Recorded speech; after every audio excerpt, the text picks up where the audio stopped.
Hello friends, commerce and management classes में आपका स्वागत है। आज हम डिस्कस करेंगे यूजीसी नेट का पेपर नंबर 1 और इसमें हम कर रहे हैं टीचिंग एंड रिसर्च एप्टीट्यूड के 4th यूनिट कम्युनिकेशन और यह वीडियो नंबर 7 है और इसमें हम करेंगे इंटरकल्चरल कम्युनिकेशन। अगर आपने अभी तक चैनल को सब्सक्राइब नहीं किया है तो चैनल को सब्सक्राइब करें और बेल आइकन को भी दबाएं ताकि आपको लेटेस्ट वीडियो मिलती रहें कॉमर्स एंड मैनेजमेंट क्लासेस। तो चलिए शुरू करते हैं intercultural communication. Intercultural communication Edward T hall के अनुसार क्या है कि संस्कृति संप्रेषण है और संप्रेषण ही संस्कृति है।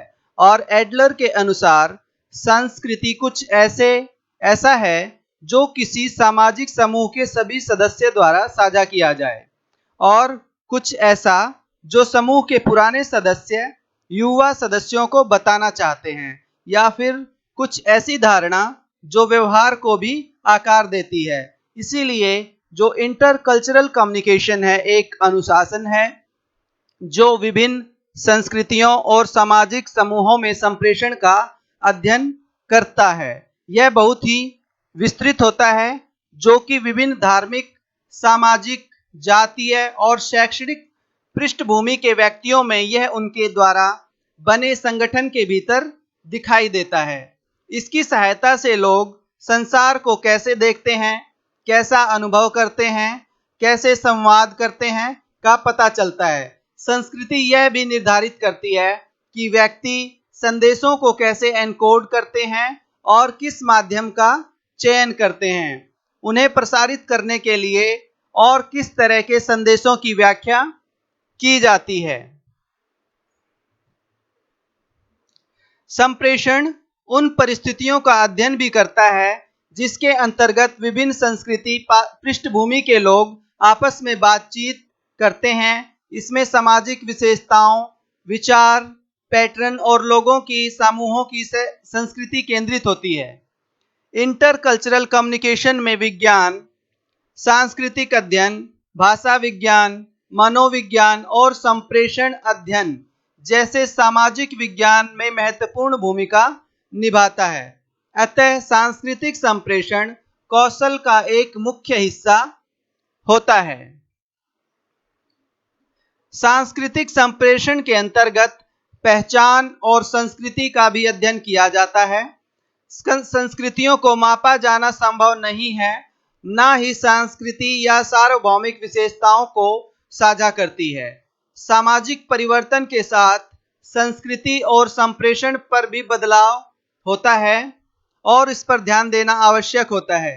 सांस्कृतिक अंतरों को समझना आवश्यक होता है। भाषा एक महत्वपूर्ण सांस्कृतिक घटक का उदाहरण है। संप्रेषण एक तरह से समान शर्तों पर अन्य भाषाओं के बोलने वालों के साथ बातचीत और उनकी पहचान का सम्मान करना है। हर संस्कृति ने अपने शब्दों, अशाब्दिक संकेतों और प्रतीकों की भिन्न भिन्न व्याख्या करते हैं।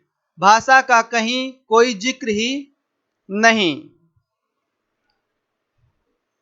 इस प्रकार दो संस्कृतियों के बीच का अंतर जितना अधिक होगा, लोगों के लिए एक दूसरे को समझना इतना ही कठिन होगा। सांस्कृतिक धारणाएं सामूहिक और व्यक्तिवादी संस्कृतियों को परिभाषित करती हैं। प्राय हमें संस्कृति सजातीय लगती हैं, जबकि मुख्य रूप से राष्ट्र के भीतर संस्कृति बहुजातीय होती है। उनमें कुछ व्यक्ति सांस्कृतिक भिन्नता को जिस प्रखर रूप में अभिव्यक्त करते हैं, जिससे हमें सांस्कृतिक भिन्नता दिखाई देती है।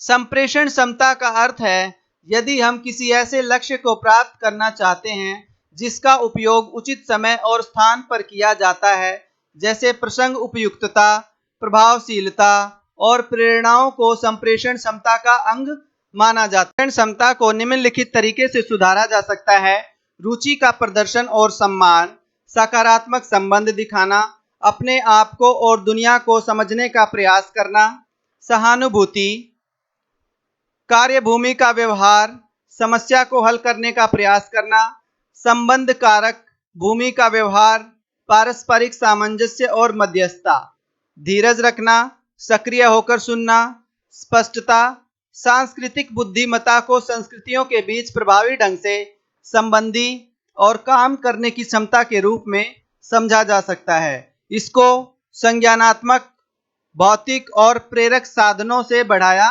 जा सकता है। अंतरजातीय संप्रेषण विभिन्न जातीय समूहों का प्रतिनिधित्व करने वालों लोगों के बीच संप्रेषण है।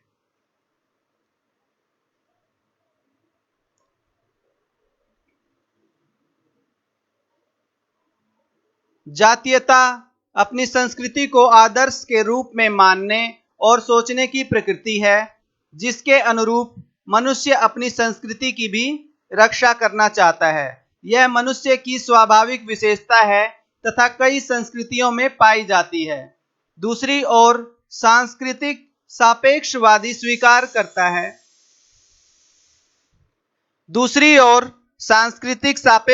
स्वीकार करता है कि प्रत्येक संस्कृति को उसके विशेष संदर्भ में समझना होगा।